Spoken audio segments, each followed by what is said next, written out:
Manya untuk peselaman na yang pegah je. Na yang pegah tak boleh bah berjipa bah menai kita.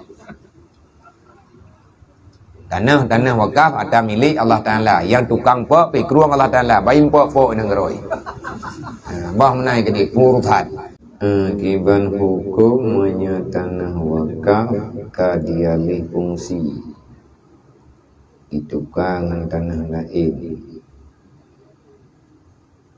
Dan kiban hukumnya apabila dalam keadaan darurat mudarat hukum ijid dalih fungsi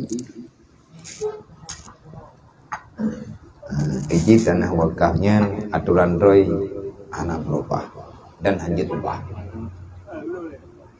al waqfu la tuba wala tuhab mana aturan roy wakaf tidak boleh dikotak-katik, tidak boleh diperjualbelikan dan tidak boleh dihibahkan. Man kejadian mata dia tukar fungsi tanah wakaf. Ge wakaf mata contoh.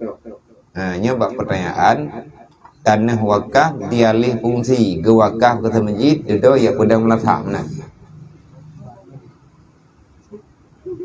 Kiba maksud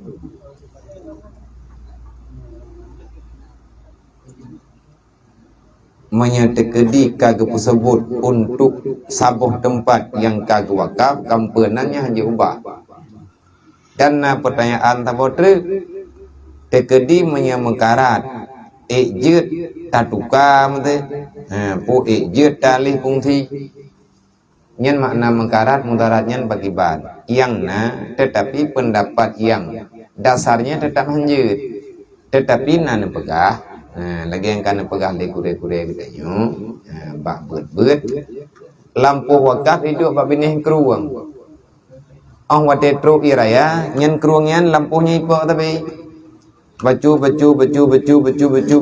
dan sampai gaduh lampu menyebit hana tak selamat lampunya je ke keruang re gebedah urang dia keun nah urang yang memang gaknya hana tega ke tanah wakafnya je ke keruang gepegai kanyan hai menyetekedi menojut nabi ke di lampuh yang kaipo le keruangnya kelung lung bi tanah lain yang aman bak keruang ke gelantau tanah wakafnya menye untuk peselaman na yang pegah je na yang pegah tak boleh bah berjipa bah menai kita.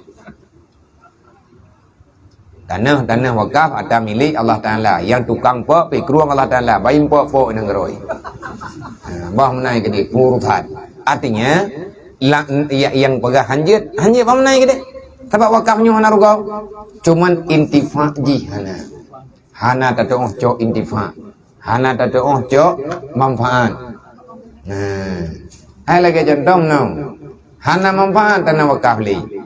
Contoh mesti lagi kejadian lebihnya na tanah belang wakaf le urang nyo bag danyo orangnya na tanah belang wakaf tapi hai fungsi belang datar untuk semua awak dedo iya tan le tapu tan le hana manfaat kado baru na manfaat ke manfaat tanah wakafnya artinya nyo tanah wakaf masjid mesti tapi hana jadi mulai kan ke hana hati ke masjid. Andai kata maksud ipegot berangkat puat tehnya kan li untuk jauh belang tanah ketat cuman ge alih fungsi pernah ni ge ubah dari belang ke Pulau Jagung ataupun ge ubah dari Pulau Pade ke Pulau Timun ataupun ge pegat bangunannya yang kepetewa, yang sewanya nuwo ke masjid. Selama tanahnya mantai nambah thad dan hana kepegah untuk pegat ke masjid, yang penting nama manfaat. Yang membolehkan bahkan yang lebih ke.